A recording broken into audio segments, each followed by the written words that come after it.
বন্ধুরা কেমন আছেন আপনারা? আশা করি আমিও ভালো আছি, আপনারাও ভালো আছেন। এই দেখেন আজকে এখন বাজে রাত 10টা। আমি সব থালা বাটি যত ছিল সব ধুয়ে নিচ্ছি, ভাত রান্না হয়ে গেছে, ঘরদোর গুছাই নিচ্ছি, গোসল করেছি। এবারে ডিম, এই দেখো ডিম রান্না করব আর পটল দিয়ে আলু দিয়ে ডিম দিয়ে ভুনা করবো।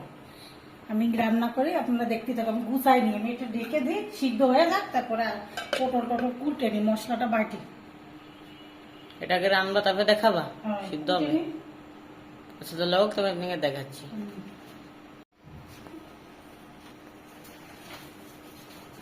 এবার ডিমটা সিদ্ধ হয়ে গেছে, এবার ভাইজে নেবো। তেল গরম হয়ে গেছে। বন্ধুরা দেখো, একটা ডিম নষ্ট হয়ে গেছে, ফেলে দিচ্ছি। আর একটা ডিম এই দেখো ভেঙে গেছে, এই দেখ একটা ভেঙে গেছে। এইটা একদম নরম হয়ে গেছে, আর ওইটা তো একদম পচে গেছে, গন্ধ ভিতরে।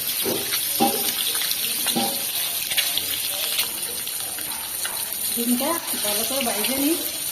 ছয়টা ডিম এনেছে, দুটো ডিমই নষ্ট হয়ে গেছে। এবার আমি তো বলছি আমদানি, আমি ভেবেছিলাম 6টা ডিম ভুনা করবো, কিন্তু হলো না। এখন একটা পটল দিয়ে আলু দিয়ে হালকা একটু মাথা মাথা করে ঝোল করি। আমদানি ওইটা আমরা বাজিয়ে দেবো।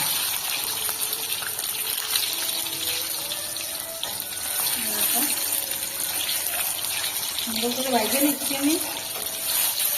একটু জিরে গরম করে রেখেছি, জিরের গরম মশলা ওটা এর ভিতরে দিলে এটা একটু ভালো সুন্দর স্বাদ লাগবে না। গরম মশলা কিন্তু আপনার জিরে দিলেও হবে। এটা আমি ভাজবো না, তবে এটা একটু ভাজলে ভাঙে যাবে। এই জন্য আমি আলুটা পটলটা একটু ভেজে নেব। ডিম ভাজা হয়ে গেছে, এই দেখো সুন্দর হয়ে গেছে ভাজা। এবার আমি পটল আলুটা ভেজে নেব।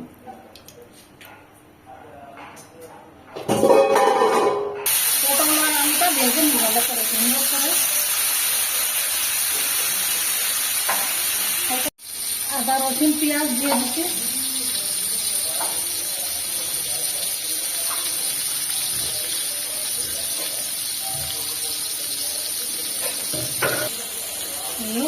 ভাজি নিচ্ছি, আদা রসুন পেঁয়াজ দিয়ে দিচ্ছি। এগুলো একটু রাঁধুনি মশলা দেবো সামান্য পরিমাণ।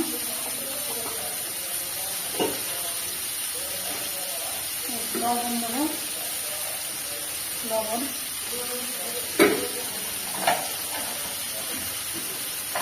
হলুদ 1 চামচ,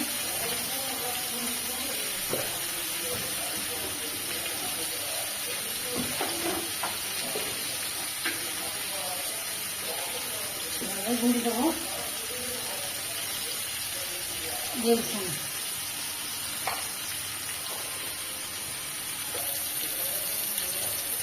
এবার হালকা একটু পানি দেবো, মশলাটা কষাই নিই ভালো করে।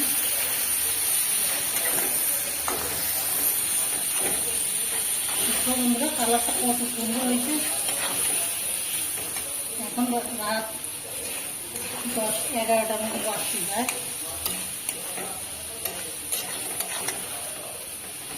রাঁধুনি মশলা দিচ্ছি, আর এই যে এই জিরেটাকে ওই যে গুঁড়ো করে রেখেছি একটু গরম।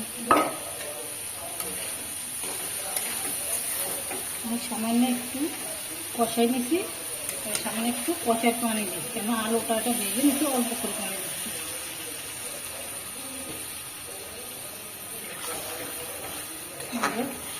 কষার পানি দেওয়া হয়ে গেছে, এবার ঢাইকে রেখে দেবো।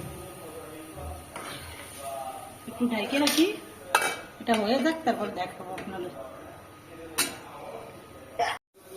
এবার দেখি কিরম হয়েছে, কষা হয়ে গেছে না বন্ধুরা? এই হয়েছে, দেখো কত সুন্দর হয়েছে কালারটা।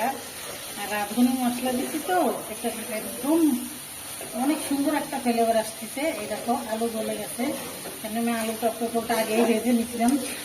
এই দেখো এক এক সময় এক এক রকম রান্না খেতে হয়, গুঁড়োই গুঁড়োই। সবসময় কি এক রান্না ভালো লাগে? দেখো এবার আমি পানি দিয়ে দেবো, জলের পানি। এই দেখো, এই যে আমি জলের পানি দিয়ে দিছি। এবার ডিমটা দিয়ে দিই। ডিম দুটো নষ্ট হয়ে গেছে। এবার একটু এই গুঁড়াটা দিয়ে দিই। এই যে এইটা দিলে আরো সুন্দর একটা ফ্লেভার আসবে। এবার আমি একটু হালকা ঢেকে রাখবো,